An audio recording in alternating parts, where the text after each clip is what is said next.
And when you look at history, that's exactly what communists have done to push their rhetoric forward. They don't say things outright because then you have the chance to rebut them. They say it subconsciously so that you'll naturally accept it because you don't see it as a threat.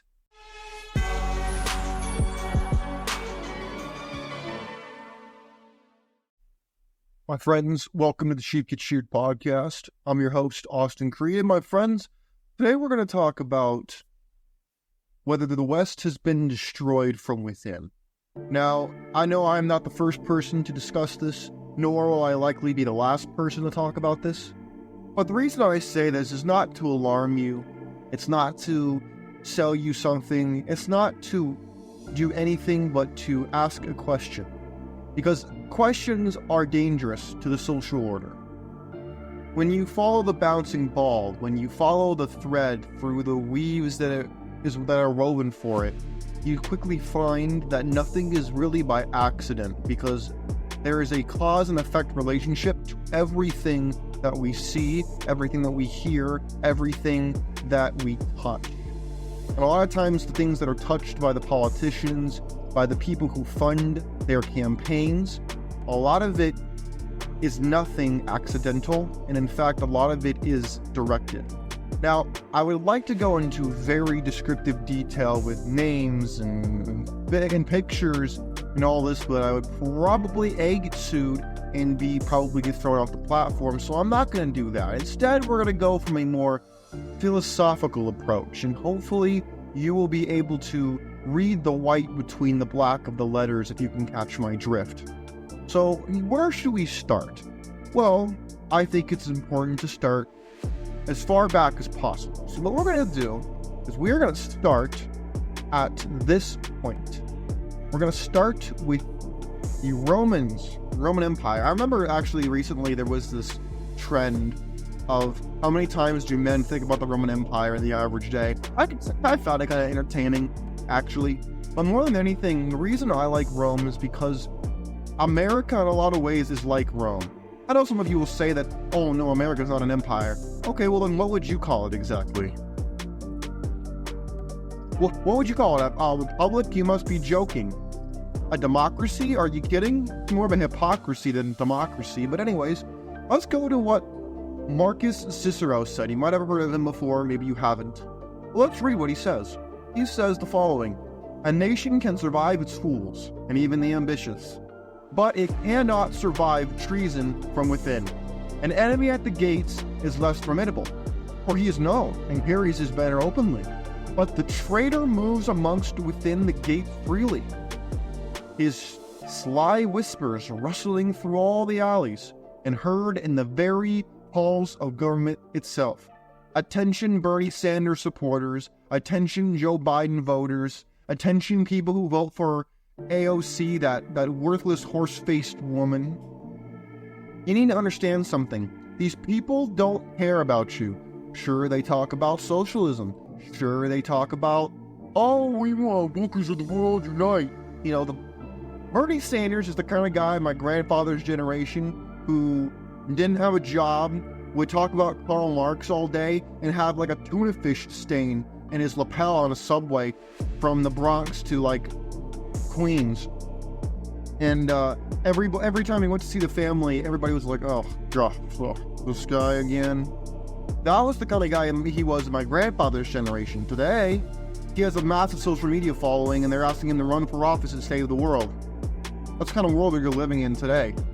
But again, when you sell people a dream, when you ask about this idea of destruction from within, you also go to people like Herbert Marcuse, who I've discussed multiple times on this show, because I believe him to be one of the masterminds of a way to undermine the West.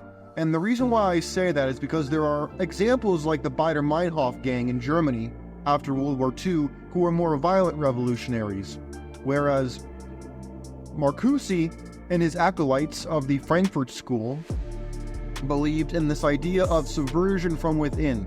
They would allow the people to continue to protect the nation, exchange goods and services, and all these things while they, the left-wing intellectuals, would take over government, education, entertainment, and overall slowly steep like a tea bag to pollute the water and change it altogether.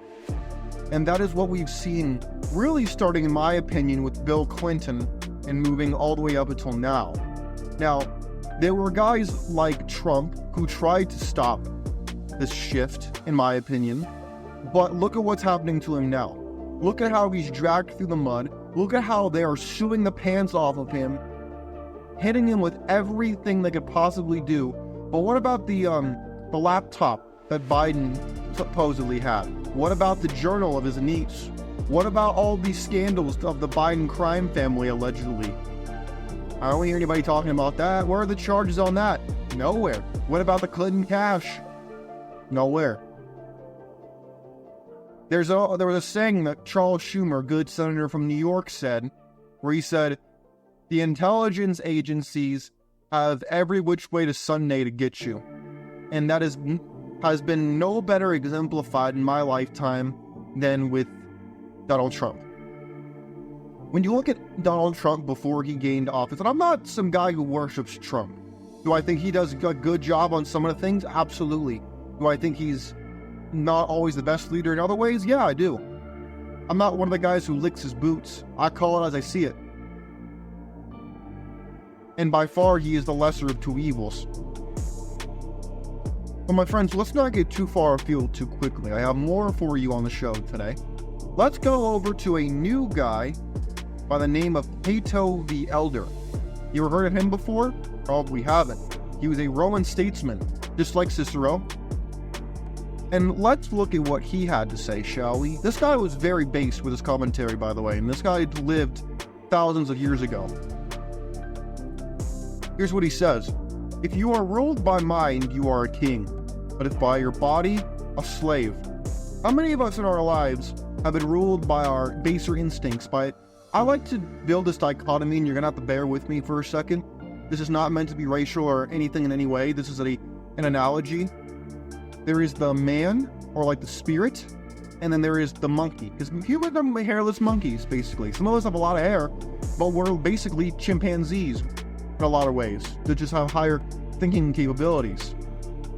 And so, when you say you're ruled by your body, that means you're like a lot of men, unfortunately, who think with what's below their belt instead of using their brain. Well, let's see what else he has to say. Oh boy.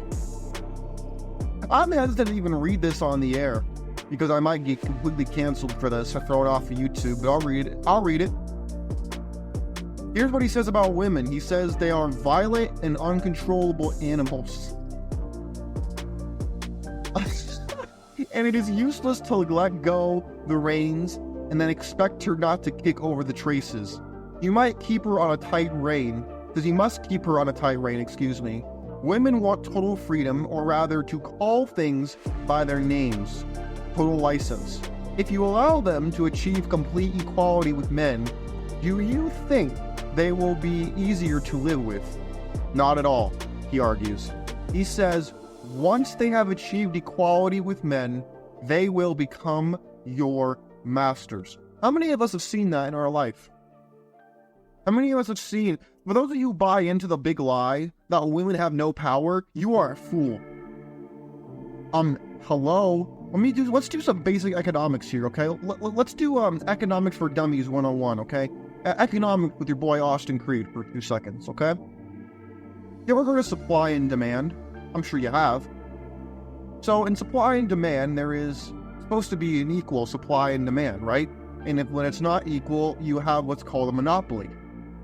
Well, let's look at most men, if not all men, crave to have physical intimacy, to get their nut, for lack of a better term. And unless they are not straight, they have to use women for that. Or, they could go like the Spanish conquistadors and use llamas and stuff, which I would not recommend. That's how syphilis started, by the way, in case you didn't know. Little sidebar history with your boy. But we need to really address the fact that women have tremendous power over men, and they always have. Number one, They have the ability to be overt and not overt like men. So when things go wrong, they are not blamed. You ever see that in society today? Of course you do. It's all over social media. That's why women aren't good at accountability. They've never had to take accountability before, because their husbands or their fathers or anybody else has always taken the fall, historically speaking. Then you add to the fact that, so once you add, quote, equality with men, then you add the fact, the power of the booty cat they have between their legs. Guess what? Now they control you. What do we see in society today, where women get to cherry pick every which way to Sunday? They can do the most debaucherous, disgustable things, but yet they aren't held accountable. They can cheat on you in your marriage, they can gaslight you and abuse you, and then take your kids and leave and call you the problem with no evidence. Oh, in case you're thinking I'm just saying that because I'm bitter and hurt, no, it's all over social media. Sorry, that doesn't work anymore. We have social media. People tell on themselves now for clout, so don't pretend like that's something that doesn't happen. It does. I've seen it. So don't lie.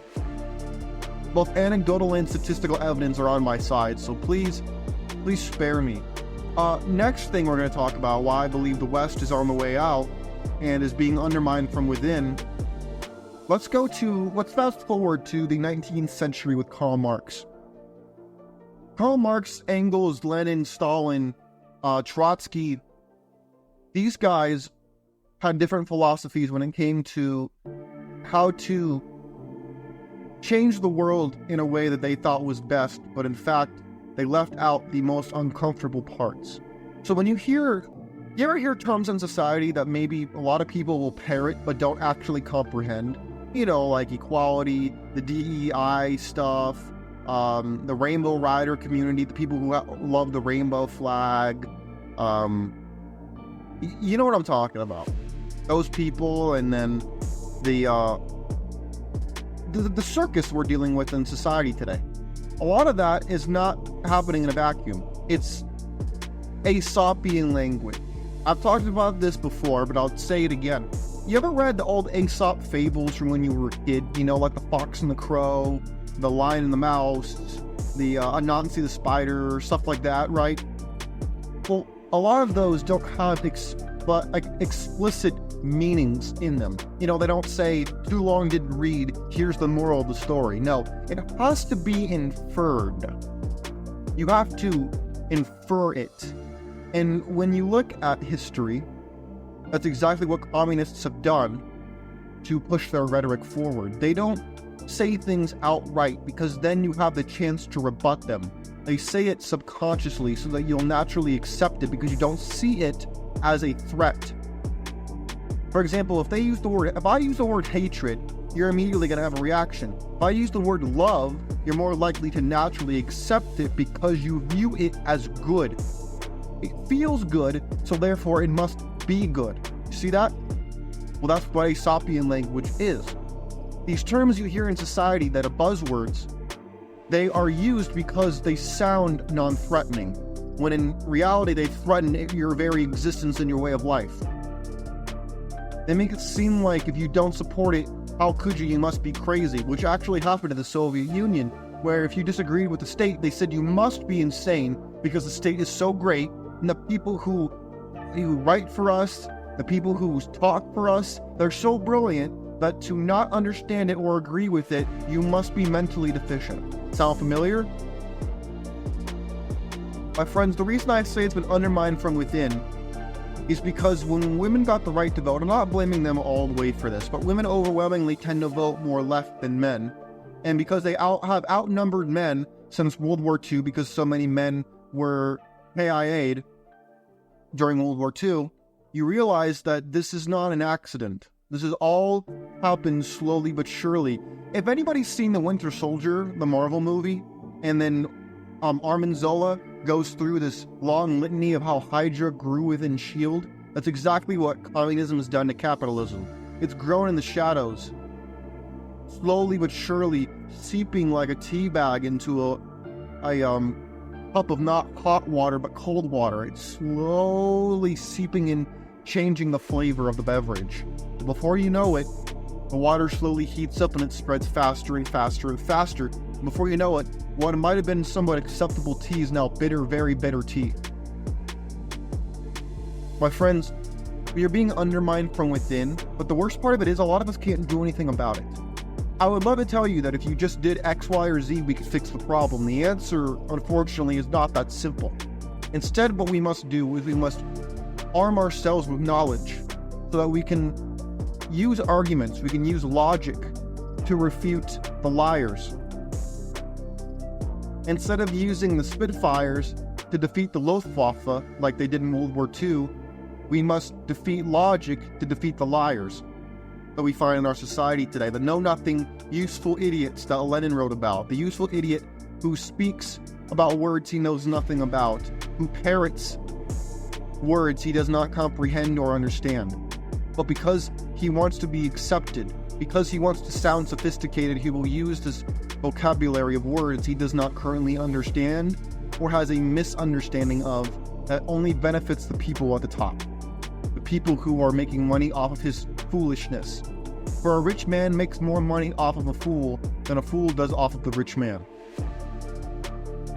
My friends, I'm curious to hear what you have to say. Even if you disagree with me politically and you think that I'm an agent of capitalism or whatever, I would love to hear what you have to say, because I think this is a very important topic that not enough people are talking about.